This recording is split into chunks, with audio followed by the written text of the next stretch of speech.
పూరా local. Madam, గత కొద్ది రోజుల నుంచి ఇట్లా హైదరాబాద్లో అక్రమ కట్టడాలను కూల్చివేయడం జరుగుతుంది. ఇప్పుడు ప్రస్తుతం చూసుకుంటే మన బాచుపల్లిలో జరుగుతుంది. ఇది ఎన్ని రోజుల నుంచి జరుగుతుంది ఇక్కడ? యాక్చువల్గా ఇది మేము ఎక్స్పెక్ట్ చేయలేదండి. మేము కూడా రీసెంట్గా ఇక్కడే తీసుకున్నాము. సో మేము సడన్గా నిన్న మొన్నటి నుంచి చూసినట్టయితే ఇంకా ఇవన్నీ కూల్చేస్తున్నారు. పెద్ద పెద్ద వెహికల్స్ అన్నీ వచ్చాయి. అండ్ బిల్డర్ కూడా మాకు తెలియకుండా ఎలాంటి నోటీసులు లేకుండా ఇలా జరగడం అనేది చెప్పారు మాకు. సో ఇది ఇట్స్ చాలా అన్ఎక్స్పెక్టెడ్. అండ్ ఇది లాస్ట్ గవర్నమెంట్లో వచ్చింది పర్మిషన్స్ వచ్చేసి. అండ్ ఈ గవర్నమెంట్ వచ్చిన తర్వాతకి ఇలా జరుగుతుంది. అండ్ బిల్డర్కి కూడా చూసుకున్నట్లయితే 7 to 8 crores ఆఫ్ లాస్ ఉంది. అండ్ నెక్స్ట్ చూసుకున్నట్లయితే ఇప్పుడు అక్కడ మా లెక్క సాఫ్ట్వేర్ జాబ్స్లో ఉన్న వాళ్ళు కానీ తీసుకున్న వాళ్ళు కూడా ఉన్నారు. అండ్ వాళ్ళ పరిస్థితి ఏంటి, బిల్డర్ పరిస్థితి ఏంటి, అండ్ ఇక్కడ సిచ్యువేషన్స్ ఏంటి అనేది మాకు అర్థం కావట్లేదు.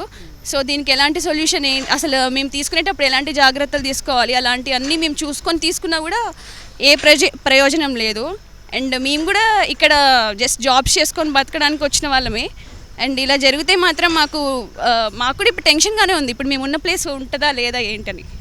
సో గవర్నమెంట్ అనేది తగిన చర్యలు తీసుకొని మేము తీసుకునేటప్పుడు ఎలాంటి జాగ్రత్తలు తీసుకోవాలని ఎవ్రీథింగ్ మాకు అప్డేట్ చేస్తే బాగుంటుంది. ఇప్పుడు హైదరాబాద్లో కూడా చాలామంది ఇట్లా మీ లెక్క జాబ్ చేసి బిల్డింగులు తీసుకున్న వాళ్ళు అయితే ఉన్నారు. చాలా చోట్ల అక్రమ కట్టడాలు అవుతున్నాయి. ఇవి కూడా కూల్ చేసే ప్రయత్నంలో అయితే ప్రభుత్వం ఉంది. ఇవన్నీ పూర్తి స్థాయిలో జరిగితే చాలామంది నష్టపోతారు కదా, మరి వాళ్ళ పరిస్థితి ఏంటి? యాక్చువల్గా ఇలాంటి ఏమైనా ఉంటే కనుక గవర్నమెంట్ చేంజ్ అయినప్పుడల్లా సగం బిల్డింగ్స్ పోతూ ఉంటే మాలాంటి వాళ్ళ పరిస్థితి ఏం కావాలనేది మాకేం అర్థం కావట్లేదు ఇప్పుడు.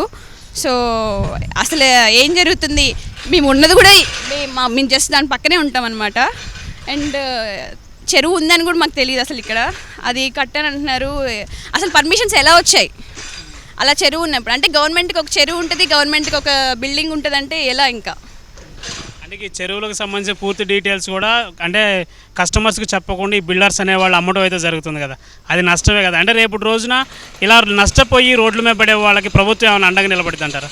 అసలు నా క్వశ్చన్ వచ్చేసి, చెరువులు ఉన్నప్పుడు అసలు పర్మిషన్స్ ఎందుకు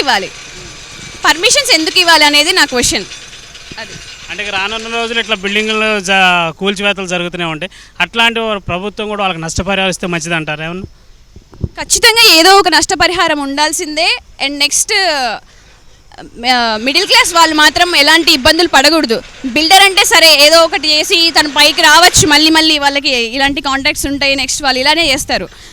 మెయిన్గా నష్టపోయేది ఎవరంటే మాలాంటి వాళ్ళు, అది మెయిన్. అంటే ఈ అక్రమ కట్టడాలు కూల్చివేత అనేది మంచి చర్య అంటారా ప్రభుత్వం తీసుకుంది మంచి చర్య అని ఎప్పుడంటా అంటే నేను ఇప్పుడు గవర్నమెంట్ అనేది నార్మల్గా చేంజ్ అయినప్పుడల్లా ఇలా జరగడం అనేది కరెక్ట్ కాదు.